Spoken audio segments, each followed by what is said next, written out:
break down some of this key election news now with 7 editorial director Chuck Stokes. Chuck, it's always nice to have you on the show. Whitney, it's good being with you. So let's talk a little bit about that U.S. Senate race. It was a very close, very contentious race. Tell me your thoughts, after last night. Well, I think what we were going to have is a very interesting matchup. It was a hard-fought campaign between Dr. Sayed and also with Haley Stevens. It came down to the wire, but it was also a generational battle, and it was a battle in terms of ideology. You had the more traditional candidate in Haley Stevens, and of course you had Sayed as the progressive, the outsider in this race. I think what the voters said is that we want change. We want change, at least in this race for the Democratic Party. Reminded me of some of the stuff we saw in the 60s and 70s, and they're saying we need change in Washington. I think the people that supported him, I think people underestimate the anger that they have with the current administration and the president and those in his cabinet. And they're saying, even though they may not necessarily in the past have aligned with progressives, they're saying, look at the economy. Our gas prices are up. Look at a Congress that is rubber stamping much of what the president does instead of being their own separate body to be able to balance and check our government. And they're saying, what do I have to lose? Now, on the other side of the fence, Rogers is going to say, look, I have connections to the president. I can bring home the bacon. I've been in Washington before. I can do it again. So there's going to be this battle. I think it's the battle that the Republicans wanted. I think they feel they can frame Sayed easier than they could have framed Haley Stevens, but not so quick. Yeah. Both are articulate candidates.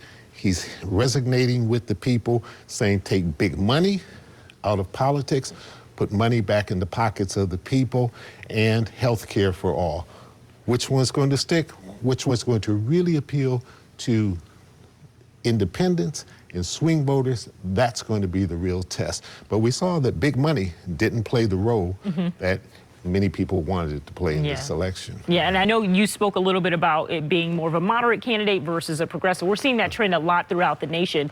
Let's talk a little bit about the governor's race. I feel like that was a very swift call on both the Republican side and the Democratic side last night. They called Jocelyn Benson's race pretty fast. She had a mandate, and she didn't have a nasty campaign or a spirited personal campaign with Chris Swanson. So she did what she had to do. She rode, some would say, off the coattails of Governor Whitmer, who very much supported her, said, if you like what she's done for the last 8 years, she's passing the baton on to me. I'm ready, willing, taking it, and carrying on with the things that she did. On the other side of the fence, John James had a tougher race, a lot of money against him. Something like $30 million spent versus his only, I think, $3 or $4 million. The people said, no, just because you're running ads, just because you're spending a ton of money, we like what he is saying more than what you're saying, and he was able to eke this out. They've got to do some mending of the fences within the Republican Party, but once they do that, then they can go do battle up against Jocelyn Benson. I think we're going to see a very interesting, high-spirited race. Yeah, and then we also had that really big loss in the 13th congressional race, Sri Tanadar losing his seat there. Yeah, incumbents aren't supposed to lose. He spent a ton of money, but the money didn't get him reelected in this instance. Donovan McKinney, he has strong grassroots behind him. He had the UAW, he had the Michigan United Action, he had other grassroots organizations. He took the fight to an incumbent and said, okay, the people say you are not representing this district in the way that we want this district represented. And I think he also benefited from this progressive wing that we see saying, we need change in Washington. We want to win the House back. We want to win the Senate back.